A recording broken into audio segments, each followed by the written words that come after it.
Greetings from Indian Journal of Anaesthesia.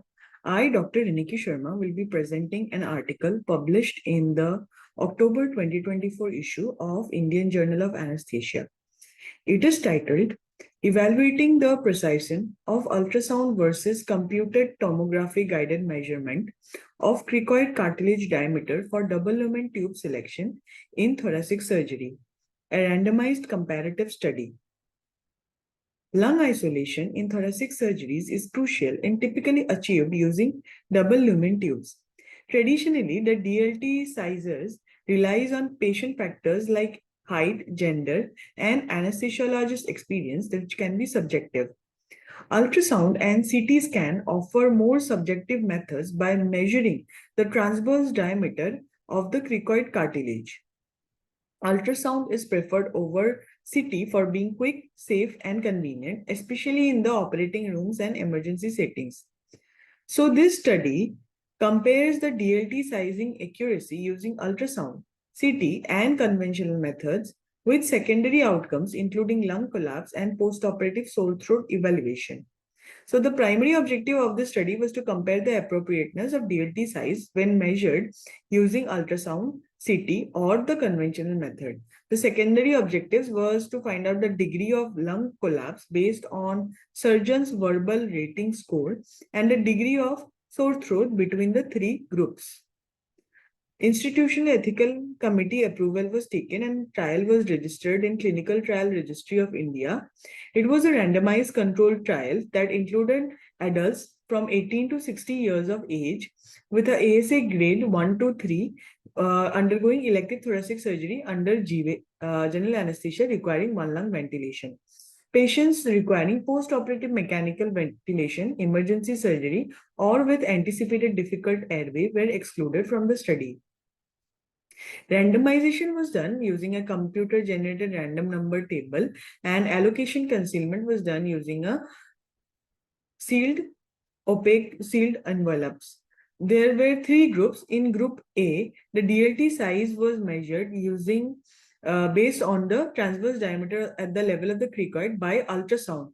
In group B, the DLT size was based on the cricoid diameter as seen in CT. And in group C, the DLT size was based on height and gender of the patient.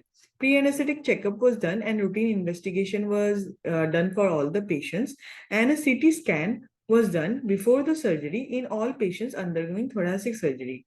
The cricoid diameter measured in the CT and the USG by a radiologist with more than 10 years of experience.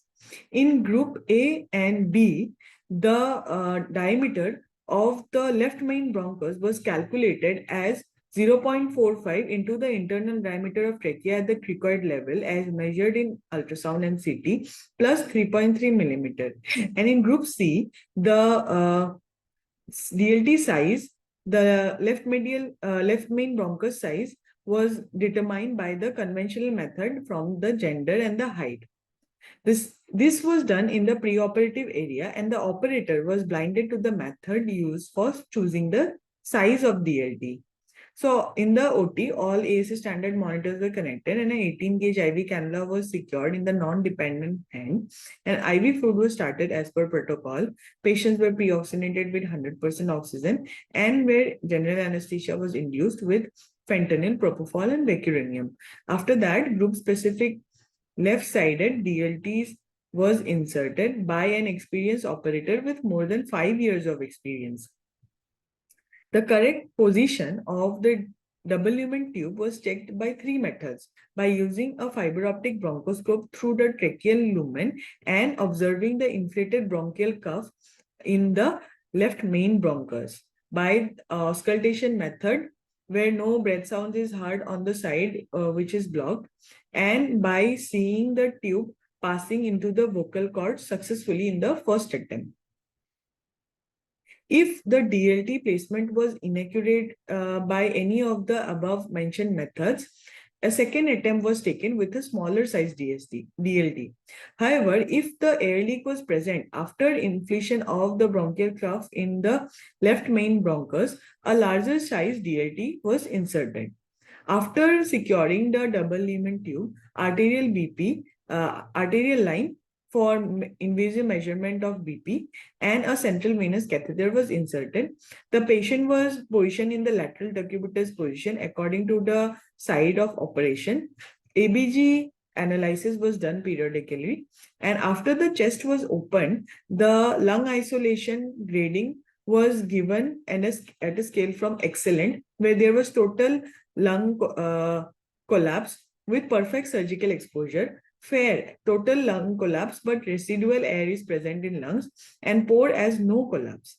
After the surgery, the patients were reversed and extubated and sent to the recovery room. The sore throat was assessed by person not involved in the study at 6 hours with the following grade: 0 as no soreness, 1 patient is aware of that is mild, 2 onlookers can detect that is moderate, and 3 with a loss of voice that is severe. So the primary outcome was compared the appropriateness of DLT size when size was measured using ultrasound or CT or the conventional method. The secondary outcome was degree of lung collapse with surgeon's Verbal rating scale and the degree of sore throat. So the sample size was calculated based on a previous study that had an accuracy of 0.902 for the correct double-lumen tube placement, and the detected difference of 0.15 in the accuracy of the correct DLT size. The sample size was found out to be 120, that is 40 per group, at 0.05 type 1 error and 80% power. The categorical variables are mentioned in percentages or proportions.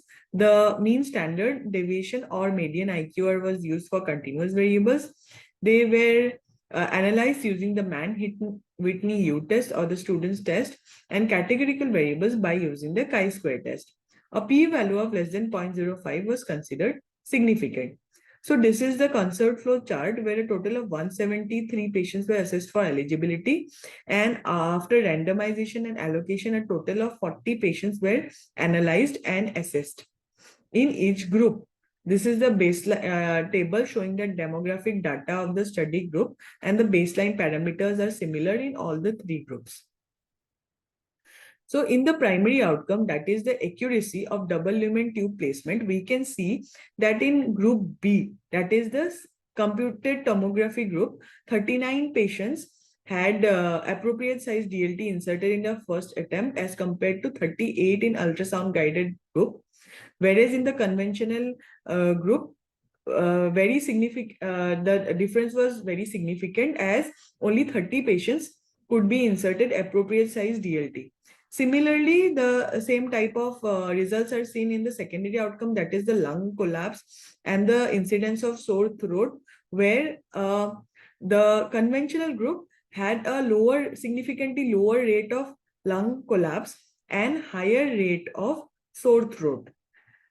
Again, in the table showing the intergroup comparison, the ultrasound group and the CT group had significantly better appropriateness of double-lumen tube placement, better lung collapse, and lesser incidence of sore throat as compared to the conventional group.